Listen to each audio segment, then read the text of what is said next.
오늘도 주님 앞에 나아와 주님의 말씀에 귀 기울이며 주님의 뜻을 따라가기 원하는 모든 성도님들의 삶에 하나님의 인도하심이 분명해지기를 기원합니다.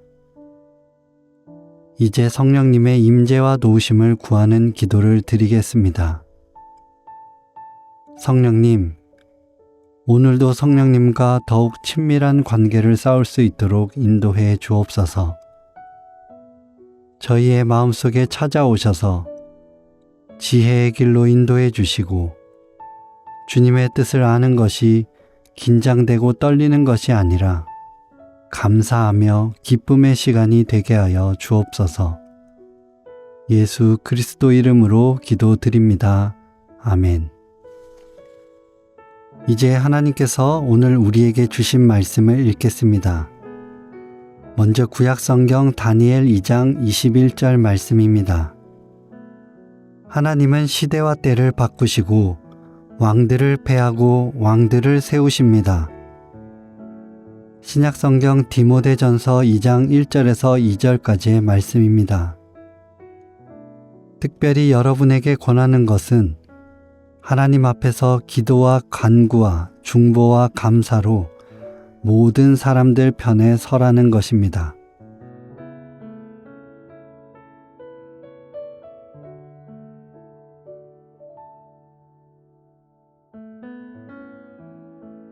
이번에는 순서를 바꾸어 다시 한번 읽겠습니다. 특별히 여러분에게 권하는 것은 하나님 앞에서 기도와 간구와 중보와 감사로 모든 사람들 편에 서라는 것입니다. 하나님은 시대와 때를 바꾸시고 왕들을 패하고 왕들을 세우십니다. 오늘 말씀 가운데 마음에 와서 부딪히는 단어나 구절, 이미지가 있다면 잠시 묵상하도록 하겠습니다.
다니엘은 안정된 신앙 공동체와 평안한 나라의 상황 속에서 오늘의 말씀을 선포하고 있는 것이 아닙니다. 나라가 무너졌고 권력은 바뀌었으며 자신과 민족의 운명이 타인의 손에 달려있는 제국의 한복판에서 이러한 고백을 합니다. 그러므로 이 말씀은 막연한 낙관이 아니라 눈앞의 현실과 분명히 충돌하지만 그럼에도 분명한 하나님의 주권을 선포하는 신앙 고백이라 할 수 있습니다. 여기서 우리가 주목해야 할 표현은 시대와 때입니다. 성경은 하나님이 단지 개인의 삶의 순간들만 다루신다고 말하지 않고 더 큰 흐름, 더 긴 시간을 그리고 우리가 통제할 수 없는 역사 전체를 다루시는 분이시라고 말합니다. 그 역사 속에서 하나님은 왕들을 세우시고 또 패하시며 여러 정치적 현실과 권력의 이동 또한 하나님의 주권 아래 놓여 있음을 성경은 말하고 있습니다.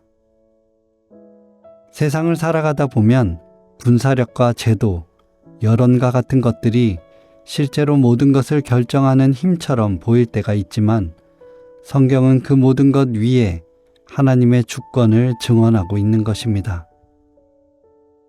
우리는 때때로 하나님을 역사의 무관심한 관찰자 정도로 생각할 때도 있지만 분명한 것은 하나님은 구체적으로 사람을 세우시는 분이시며 시대를 허락하시고 우리의 삶과 역사 한가운데서 일하시는 분이시라는 사실입니다. 다니엘이 시대와 왕들을 주관하시는 하나님을 고백했다면 바울은 그 고백을 살아내는 교회의 자세가 무엇인지를 우리에게 보여줍니다. 다시 말해 하나님께서 역사의 주인이시라는 믿음이 실제 우리의 삶 속에서는 어떤 태도로 드러나야 하는지를 설명하는 것입니다. 결론적으로는 임금들과 높은 지위에 있는 자들을 위해 기도할 것을 권면하고자 하는 것입니다. 여기서 바울이 요청하는 것은 정치적 지지나 특정 체제에 대한 옹호가 아닙니다. 그는 임금들을 신뢰하라고도 임금들에게 소망을 두라고도 말하고 있지 않습니다. 오직 임금들을 위하여 기도하라고 말합니다. 여기서 기도란 누군가를 절대하는 행위가 아니라 그 사람을 하나님 앞에 내려놓는 행위라 할 수 있습니다. 또 하나 중요한 점은 바울이 말하는 기도의 대상이 특정 집단이 아니라 모든 사람들이라는 사실입니다. 교회는 자기 편을 늘리기 위해 존재하는 공동체가 아니라 하나님 앞에서 모든 사람을 대신하여 서는 공동체로 부르심을 받았습니다. 그래서 우리의 기도에는 간구도 있고 중보도 있는 것입니다. 이 두 본문을 함께 놓고 보면 성경은 우리에게 아주 미묘하지만 분명한 균형을 요청합니다. 그건 바로 하나님의 주권을 인정하면서 그것을 핑계 삼아 너무 방관하지 않는 삶에 대한 균형입니다. 기도는 현실을 부정하는 행위가 아니라 현실을 하나님 앞에서 다시 바라보는 훈련이라고 할 수 있습니다. 교회가 기도할 때 세상은 즉각적으로 바뀌지 않을 수도 있지만 기도 속에서 우리는 세상의 속도와는 다른 리듬으로 살아가기 시작할 수 있습니다.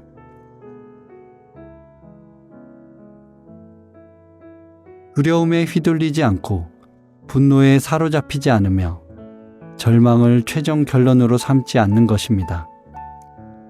다니엘의 고백과 바울의 권면은 결국 우리가 역사를 붙들고 있는 것이 아니라 하나님이 역사를 붙들고 계신다는 사실로 우리를 인도합니다. 그리고 바로 그 자리에서 우리로 하여금 오늘도 기도하게 합니다. 변하지 않는 현실 속에서도 꿋꿋하게 흔들림 없이 어떠한 말보다 기도로, 판단보다는 중보로, 조급함보다는 인내로 서도록 부르심을 받는 것입니다.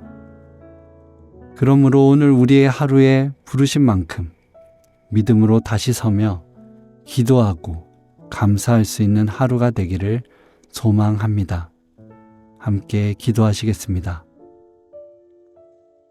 주님, 우리가 역사를 붙들고 있는 것처럼 착각했던 마음을 다 내려놓고 시대와 때를 주관하시는 주님의 손길 앞에 다시 서게 하여 주옵소서.